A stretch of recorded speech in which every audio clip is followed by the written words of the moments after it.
Okay, let's get into it. Today, we are doing a deep dive on a moral tension that is, I think, just completely unavoidable. It's this ethical coin flip we all do multiple times a week, a lot of the time without even realizing it. It really is. And it dictates so much. It shapes how you budget your time, how you spend any extra income you might have, and it profoundly molds your political identity. It's this foundational question of loyalty, really. To whom do you owe your strongest allegiance? And we're constantly being pulled between these two sort of gravitational forces. That's a great way to put it. The sources we're looking at call them our people. That specific, local, tangible community, your neighborhood, your city. Right. And then on the other side, all people, Right. this huge kind of abstract concept of global humanity. People you will never meet, living completely different lives. And for anyone listening who, really wants to be thoughtfully engaged in the world, understanding this tension, this tug of war between what the philosophers call localism and cosmopolitanism, it's just essential. Oh, absolutely. This isn't just a debate for a university classroom. It's more like a manual for conscious living, especially now in the 21st century. So the mission for this deep dive is to really get to the heart of that question. Do we have special enhanced moral duties to the people right around us? Our neighbors, our nation, our culture? And do those duties override, or at least diminish, our universal duties to, say, a suffering human being on the other side of the planet? It's a tough one. It is. So here's the plan. We're going to start by trying to pin down what community even means, because that word is incredibly slippery. Very slippery. Then we'll lay out the really robust philosophical arguments for both sides, for prioritizing the local and for prioritizing the global. Yeah, and finally, and I think this is the most important part, we'll bring this tension into specific real-world conflicts, like how you choose to donate your money. And then we'll try to map out a way to find some kind of sustainable ethical balance. All right, so before we can even start debating who we owe what, we have to get clear on this central idea, the community. Yes, it's a term that shifts its shape so much depending on the context. Nailing down a definition is, well, it's crucial if we want to define our duties to it. Because if we're going to build this ethical case for favoring our people, we really need to know the parameters of that "are." Absolutely. And the sources suggest that the best way to look at it isn't as one single thing, but as a set of nested and often competing definitions. And they mostly fall into about three categories. The first one is probably the simplest, right? The geographical we. Location. Yeah, this is your village, your town, your city, your nation state. Yeah. The boundaries are fixed, they're on a map, and your membership is often just a matter of where you live or your citizenship. The big advantage here is predictability. It's very clear who belongs and who doesn't. You're either in the city limits or you're not. But it gets complicated almost immediately when we move to that second category, which is shared identity. And this is a community that can just completely transcend physical borders. It does. Think about, an international religious group or a linguistic culture or a global diaspora. Membership here isn't defined by where you sleep at night. It's defined by what? Shared history, language, core values. Core values, beliefs, traditions, all of that. And this category, I find it fascinating because it immediately introduces so much complexity. How so? Well, your duty to your national community, which is geographical, might directly conflict with your duty to your religious community, your identity community. Say that religious group exists primarily in a country that's, an adversary to your own. That's not just a thought experiment. I mean, these are the real daily tensions millions of people navigate. It's a crucial point. And then you've got the third category, shared experience. Okay, so these are communities formed by what you do, not where you are or who your ancestors were. Exactly. A political Yeah. movement, a specific online forum, a professional group like doctors or engineers, or, a group formed by a shared struggle like parents of children with a rare disease. And what binds them is a common goal or a very specific, powerful shared context. Right, so you have these three buckets, location, identity, and experience. But what's the common thread? What gives all of them their internal power, no matter how big or small they are? The sources say it's the sense of we. That's the unifying factor. Community, at its core, is defined by shared stories, shared struggles, shared institutions, and this powerful sense of a collective identity. And that collective identity isn't just a label. No, it's a moral engine. It is. The sources really emphasize this. That sense of we actively shapes your personal identity. It guides your loyalties. It dictates who you feel most responsible for. And when you feel that deep solidarity, that sense of belonging, it's not just a warm feeling. It's a powerful, almost primal moral motivator. It compels you to act in a way that some abstract principle, just can't. And that collective identity, it comes with a high moral price tag. If you're part of the we, you get all the benefits of the shared institutions, the schools, the justice system, the cultural heritage. But in return, you take on a kind of moral cost or moral debt to maintain that whole structure. And the localists, as we'll see, they argue that debt is your primary one. So this really sets the stage for the whole debate then. This powerful identity-shaping we gives us meaning. It gives us support. But the ethical question for you, the listener, is this. How far, morally speaking, should that powerful structure be allowed to extend? Right. Where do the boundaries of our responsibility lie? Does the debt we owe to our local we justify a kind of moral indifference to the suffering of they? Okay, so let's turn to that now. Let's look at the sophisticated arguments that justify prioritizing that local commitment. And as we said at the top, this isn't just about selfishness. The localist position is actually deeply rooted in principles of practicality, effectiveness, and reciprocity. The foundational defense for localism, or what you might call community-first ethics, is that your moral life has to start where your action is actually feasible. What do you mean by that? I mean, the scale of global problems can be paralyzing. Climate change, global poverty, they're so huge. But the scale of local problems feels manageable. You can actually do something. So the first big justification we find in the sources is this advantage of proximity and knowledge. Right. The localist argues that we simply have this superior granular knowledge of our own local context. We know the unique economic dynamics, the history of specific local challenges. And the potential consequences of our actions in a way that we simply cannot for a crisis thousands of miles away. We don't have that context. And that informational advantage is absolutely crucial. Think of it in terms of like efficiency and transaction costs. When you donate your time or your money locally, you often have direct feedback. You can see the result. You can see the result. You know the people involved. You can intervene with a kind of precision. When you send money abroad, even to the best, most reputable charities, you're introducing layers of logistical complexity, potential corruption, and just a reduced certainty about how effective it's going to be. It's the difference between seeing your neighbor's house flood and knowing exactly where to put the sandbags versus, hearing about a distant flood on the news and just sending a check. That's a perfect analogy. The capacity for effective, targeted intervention is dramatically higher when you are close. So the localist concludes that being closer means being more responsible. Because you have a unique, non-transferable ability to actually influence the outcome for the better. Exactly. And this leads right into the next powerful justification, which is participation and benefit. Or, to put it another way, reciprocity. Okay, so this is an argument rooted in fairness. Deeply rooted in fairness.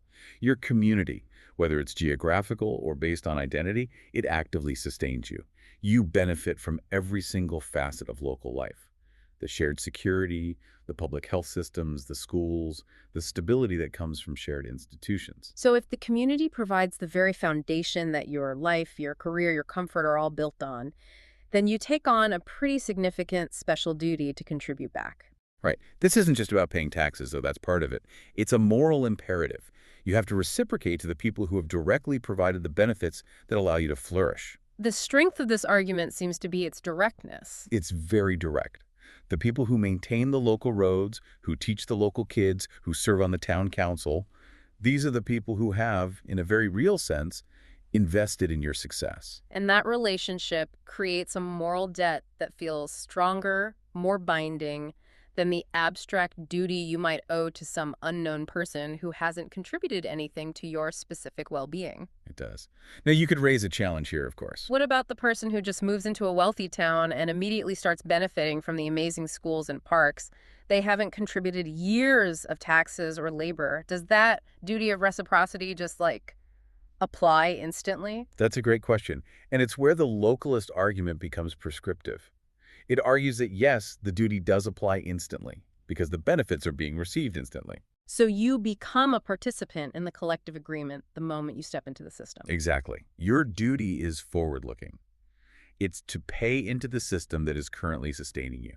Yeah. Which, in turn really strengthens this whole argument for solidarity. And that brings us to the third argument, this deep claim about shared identity and solidarity. This feels less about practical logistics or, financial debt, and more about the cultural and existential need for belonging. It's much more profound, I think. The moral value here is huge. Solidarity with those who share your history, your traditions, your language. It provides a kind of meaning and resilience that these broad, universal ethics often struggle to match. That shared identity motivates care and sacrifice. It really does. People will willingly risk their comfort, sometimes even their lives, for their own community in a way they rarely will for this abstract idea of humanity. And just as critically, that sense of shared identity creates these necessary networks of mutual support. It's a deep social safety net that often kicks in long before any government or international aid can even arrive. Furthermore, the localist perspective argues that caring more for your own is it's essential for maintaining these rich, rooted forms of life. Global culture, which is often driven by media and commerce, it tends to push everything towards being the same. Homogenization. So prioritizing local traditions, languages, institutions, Hmm. it's seen as a necessary moral act to preserve the diversity of human flourishing and historical meaning. Right. The idea is if everyone focused on just maintaining their own corner of the world as a whole would be healthier, more vibrant, more resilient. Okay, so the localist position, when you put it all together, it's not selfish at all. It's a strong argument for sustainable, efficient, and meaningful moral action that's rooted in proximity, reciprocity, and shared culture. It is. But as you hinted at earlier, that powerful sense of rootedness often comes with some very significant ethical blinders. Which is the perfect pivot to the other side, the cosmopolitan or the universalist argument. Exactly. And this argument just turns everything on its head. It challenges that core assumption that proximity or a shared history somehow creates a superior moral claim. It argues that borders, community ties, from a purely ethical point of view, are arbitrary. So this view asks us to shift our whole framework. We have to move away from the practical, tangible duties of reciprocity like, what have they done for me? And move towards the purely ethical duty of our shared humanity. What does the capacity for another person to suffer require of me? Argument one, then, is the bedrock of this whole cosmopolitan view. Equal moral worth. And the claim is incredibly straightforward and very powerful. Every single person, irrespective of their location, their nationality, their cultural background, has equal moral standing. Why? Because every person has the capacity to suffer and every person has the capacity to flourish. That's the foundation. And if we accept that fundamental equality, and it's a very difficult ethical line to argue against, then the location of suffering shouldn't determine the urgency of a response. It shouldn't. And the sources drive this point home with a simple, pretty stark thought experiment. The life of a child dying from a preventable disease in a distant country is not worth less than the life of a child nearby. Their lives have equal value. So if a preventable tragedy is happening and you have the resources to help stop it, the universalist argues your moral concern has to be equal. This is the core challenge that philosophers like Peter Sire famously posed. If you would, without a second thought, wade into a shallow pond to save a drowning child right in front of you, even if it ruined your expensive shoes, Which everyone would. everyone would, then distance is morally irrelevant when you're considering that same level of severe suffering. The child's life is the issue, not their location. The practical implications of that are just staggering, though. If the value of all lives is truly equal, then the immense wealth we have in the developed world compared to the severe needs elsewhere implies a massive, persistent duty to redistribute our resources. Far beyond what most of us currently do. It means our daily consumption habits, what we buy, what we waste, are all constantly under ethical scrutiny. That's right. If we agree their worth is equal, the universalists would argue that our moral energy should be directed where it can do the most good, where the need is most acute. And this is where you get into those metrics like dailies or disability-adjusted life years or quality-adjusted life years. Right, which are basically just ways to quantify the effective impact of an action. Exactly. A small donation to buy, say, anti-malarial mosquito nets might prevent vastly more suffering than that same donation to a local arts program, as valuable as that arts program might be. Okay, so argument two then leverages modern reality. It's about global interdependence. The idea that our moral sphere just stops at our border is, it's just completely outdated in the 21st century. It's a fiction. We are all interconnected, financially, politically, environmentally. Our local actions, our high carbon consumption, our fashion choices, the political decisions we make about trade, They all ripple out. they ripple out and they affect people globally, constantly. We cannot ethically pretend we live in a bubble anymore. Climate change is probably the most vivid example of this. A wealthy nation's consumption habits impose existential costs on, say, low-lying island nations or vulnerable farming communities in the developing world. Exactly. So when your local comfort is literally being bought at the expense of someone else's stability far away, your responsibility has to extend globally. It's an accountability argument. It's an accountability argument for sure, but it also emphasizes the instability of the whole world system. hmm These global realities like economic instability, massive migration flows, pandemics, these things don't respect borders. Right. So caring globally is also, in a way, a form of long-term self-protection for your own local community. And this leads perfectly into the third argument, injustice across borders. Yeah. Universalists will often argue that the prosperity of wealthy communities isn't just the result of hard work and local solidarity. No, it's often tied to historical and ongoing systemic inequalities. So this creates a specific and very powerful kind of responsibility. It does. We're talking about historical colonialism, unequal trade practices, or even current systems that enable wealth concentration, like allowing massive corporations to evade taxes through international havens. So if the security and wealth of my community is structurally subsidized by the hardship of others, the duty I owe isn't just charity. It's a duty of restorative justice. You're not just helping the unfortunate. You have a duty to help dismantle the very systems that create that inequality in the first place. So the focus shifts. It's not just about giving aid anymore. It's about reforming international institutions like the World Trade Organization or global financial regulations. Precisely. It turns the entire idea of duty on its head. It's no longer a question of whether you should donate $100 to the local park or to global health. It's about whether you have a moral duty to lobby your government to reform, say, international debt restructuring policies that are perpetually crippling developing nations. And that is a vastly different scale of responsibility. Okay, so now that we've really explored the deep foundations of both sides, let's put some formal labels on them. Having these two frameworks, localism and cosmopolitanism, it allows us to analyze not just what people prioritize, but why they prioritize it. Let's start with localism, or community-first ethics. As we've discussed, its core claim is just that stronger duties exist toward our specific concrete communities than to humanity at large. This is an ethics that has to begin with experience, with relationships, with context. The justification for it is deeply practical. Moral life has to start with what's actionable. If you try to care for everyone on the planet equally, you'll end up caring effectively for no one. Right, and your local community provides the necessary infrastructure, the physical, social, and emotional infrastructure, to even be a moral agent in the first place. You can't act from nowhere. Which leads to the great localist worry. Which you could call the ethical paradox of altruism.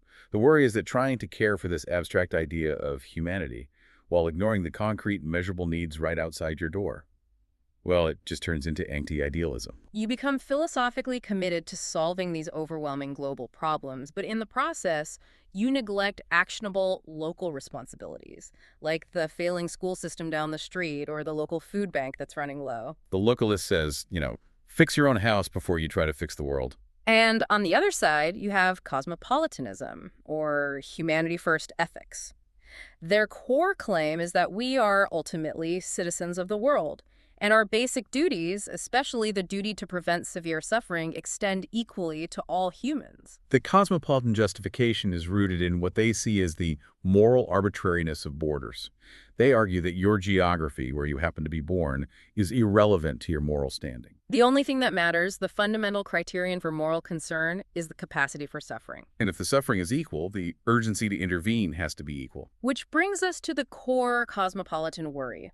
And this is aimed squarely at the dangers of unchecked local loyalty. They argue that this emphasis on us first inevitably leads to ethical regression.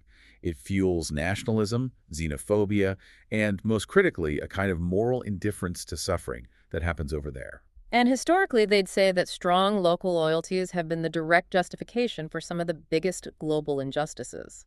So to sum it up, localism starts from the certainty of relationships, arguing that ethical strength comes from depth. Cosmopolitanism starts from the certainty of human equality, arguing that ethical strength comes from breadth. And the conflict between them is just unavoidable because, both perspectives identify valid and necessary parts of a full human moral life. That's a great way to put it. The localist seems focused on the process of moral action, making sure the effort is effective and rooted. Meanwhile, cosmopolitan is focused on the outcome achieving the greatest overall reduction in suffering, no matter where it is. And it's in our everyday lives that this abstract tension becomes, well, agonizingly real. It does. And the sources provide some excellent scenarios that really highlight the practical difficulty of the choice. Let's start with the first conflict, which is probably the most frequent dilemma for any well-meaning person listening to this. Charity and donations. This is that classic tension between deepening your local roots and alleviating critical global need. So you have, let's say, $1,000 to donate. Where does it go? The localist impulse says, contribute to the community foundation, or the local school's theater program, or the struggling youth sports club. And that's visible. It strengthens the social capital of your community, and you even directly benefit from the improved quality of life. You're fulfilling that reciprocal duty we talked about. But the cosmopolitan impulse, particularly when you look at it through the lens of something like effective altruism, it demands a completely different calculation. It asks a different question. It asks, where does this $1,000 prevent the most suffering? And the answer to that usually means funding high-impact, low-cost interventions globally. Things like distributing deworming medicine, providing clean water access, basic vaccinations, things with huge leverage. Exactly. And the difference in the quantifiable impact is often just massive. Local charities, while incredibly valuable for social cohesion, might spend hundreds or even thousands of dollars to marginally improve the life of one person. Whereas global health organizations, using those economic metrics like QELYs, can often perform life-saving interventions for just a few dollars per person. So the conflict is incredibly sharp. Mm. Do I optimize for the measurable, visible increase in local well-being and social support, the quality of life for my people? Or do I optimize for the reduction of extreme, potentially fatal suffering for the maximum number of people, the sheer quantity of lives saved? And both sides have a deep worry. The localist worries that if everyone sends their money overseas, the local social fabric that we all depend on will just disintegrate. While the cosmopolitan worries that prioritizing local comfort while people are dying of easily preventable diseases is, at its core, morally indefensible. Then we can take this tension to a larger scale. Conflict 2, political choices. This is where national or regional self-interest collides head-on with global responsibility. So consider the decision to support certain trade policies.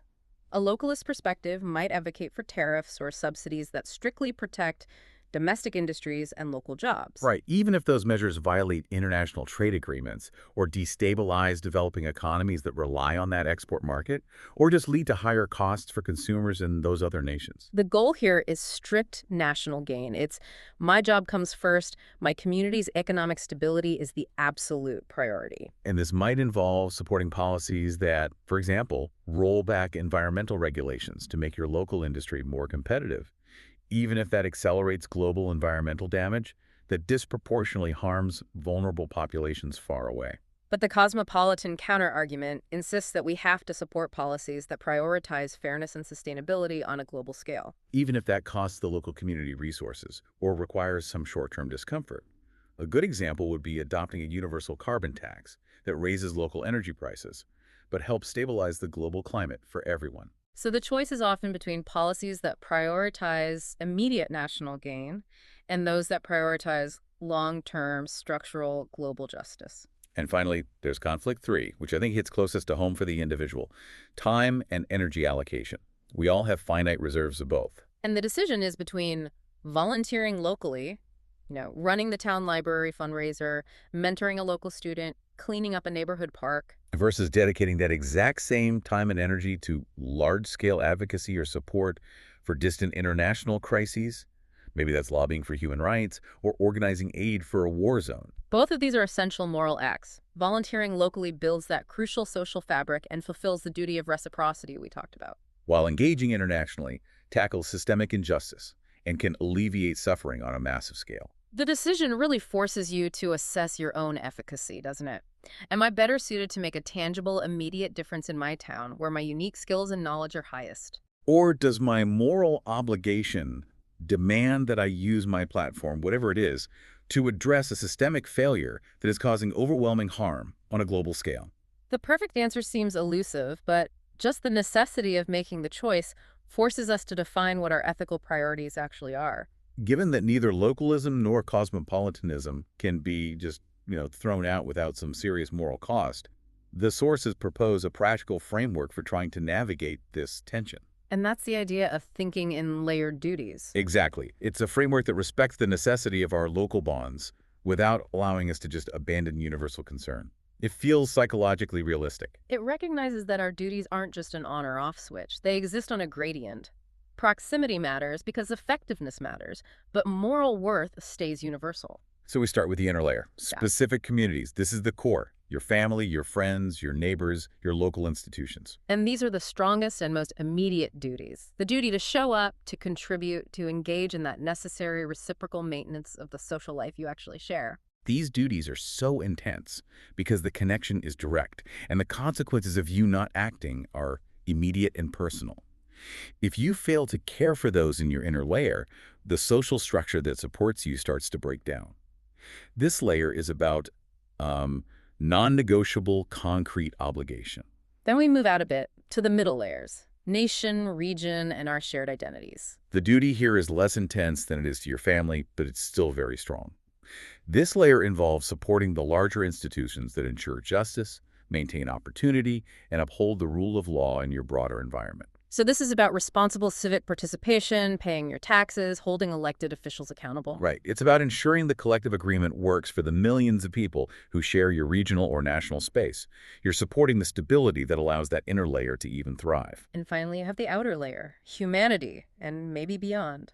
These duties are less about direct, personal contribution and more about systemic responsibility and, crucially, harm reduction. This includes the fundamental duty not to contribute to global harm. So that's the moral responsibility to really scrutinize the global impact of our consumption and our political choices. And this is critical. This layer also includes the duty to alleviate severe suffering when you reasonably can.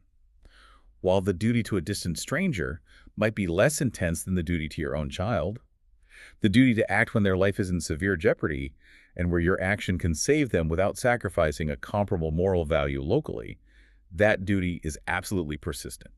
So the synthesis seems clear. Duties get stronger the closer and more connected people are to you because of proximity and reciprocity, but they never completely disappear for those who live far away. Right. The duty to alleviate extreme suffering is like the universal constant that penetrates through all the layers. So the compromise then is a mature one. You prioritize your community because you can be most effective there and because they have supported you. But, and it's a huge but, you must not allow that prioritization to extend to the point where you justify ignoring or even actively causing grave harm to others outside that circle. Your loyalty has to be proportional to the need, not just to the distance. And this brings us to a really critical warning that we found throughout the sources. Local loyalty, while it's necessary for human flourishing, it has this massive potential for moral hazard. When does community first cross the line from a necessary defense of the social fabric into a real moral failure? This happens when that localist impulse transforms into tribalism. Local loyalty starts as this positive desire for solidarity and mutual support, but it becomes weaponized when it starts to require the exclusion, the devaluation, or the active harm of those outside the boundary of us. We see this play out constantly in history and in modern politics, just like family first can be used to justify nepotism or corruption. Community first, when you apply to a nation or a cultural group, can become a moral excuse for systemic injustice against outsiders. The sources outline 3 really clear warning signs that you, the listener, can watch for in your own moral calculus. The first is supporting policies that harm outsiders purely because they benefit your own. This is when self-interest just replaces basic fairness. An example would be supporting a trade restriction that devastates the jobs of people in a neighboring country just to marginally boost your local profits. The second sign is ignoring serious injustice as long as it happens outside of your group. This is a kind of passive moral numbness. It's the ability to look away from, say, human rights abuses happening in a supply chain simply because the cheap goods arrive reliably in your local stores. It just becomes not my problem. And the third, and this feels like the most critical warning sign, is seeing outsiders as less worthy of basic compassion or rights. This is the foundational step toward dehumanization. Once they are no longer viewed as equally valuable human beings, then exploitation, exclusion, and even violence become psychologically permissible. It's a very dangerous path. And the sources are grimly specific about the grave consequences here. Unchecked local loyalty leads directly toward a nationalism that devalues outsiders, aggressive tribalism, and this chronic moral numbness to global suffering. And history is just full of examples where local loyalty served as the moral shield for atrocity. Colonial expansion was justified by the idea that local resources were necessary for the mother country, the collective us. Even if it meant the brutal exploitation and subjugation of colonized populations, the them. And ethnic cleansing is the ultimate horrifying expression of this failure. It's where the shared identity of one group is deemed to require the absolute annihilation of another. It requires a massive act of moral blindness to look past that suffering, and it's only possible when you have defined the victims as somehow less than fully human. So local loyalty, which is so necessary for human community, must always be guided and rigorously limited by a sense of shared, universal humanity. If that loyalty becomes an absolute unexamined shield against any external scrutiny, it stops being ethical. A mature moral agent has to constantly check whether the boundaries of their group are being used to justify injustice, rather than just defining the scope of their immediate care. Okay, so we've established that this conflict is real and that navigating it requires a conscious effort. So what immediate, actionable mental tools can we give the listener to help them maintain an open moral imagination and, check their own biases in the face of this persistent tension? These self-reflection questions are designed to act as ethical anchors. They force you to weigh that local bond against the universal claim in any decision involving your resources, your time, or your political support. So question one, am I using my community as an excuse to ignore or minimize the suffering of others? This directly challenges that moral numbness we were just talking about. Is your loyalty an active force for good within your own bounds, or has it become a passive mechanism for avoiding your external obligations? Question 2. Does my loyalty depend on others being harmed or excluded? This is a hard one. If your prosperity requires the active suppression or exploitation of another group, if your local win necessitates someone else's structural loss, then your loyalty isn't just protective. It's inherently aggressive and unjust. That's the real test for tribalism. Question 3 is that uncomfortable challenge to the localist sense of comfort. Could I slightly reduce my community's comfort to greatly relieve someone else's severe suffering? This forces a hard trade-off. It pits convenience like the school theater upgrade against critical need like vaccinating a population against a deadly disease. It forces you to compare the marginal gains you get locally versus the potentially life-saving impact you could have globally. Question 4 addresses the balance of energy allocation, which is a key conflict area for most of us. Do I balance local involvement with at least some concern and action toward global issues? And it's not demanding a 50-50 split, but it does demand that the outer layer of duty receives some conscious attention, whether that's through informed voting, conscious consumption, or just some targeted charitable giving. And finally, question 5 is the test of inclusivity. Does my idea of us leave room to see everyone as a human being, not just a rival or an outsider? This is the ultimate test of whether your local bonds are guided by universal compassion. It asks if you can see beyond the political or cultural label to recognize that shared capacity for pain and joy in everyone. These questions, they don't provide easy answers, but they do guarantee that you are making a conscious choice, not just a default one. In every moment of decision, whether you're giving to charity, voting on a trade policy, or deciding where to volunteer, you are consciously weighing the two sides of your ethical coin.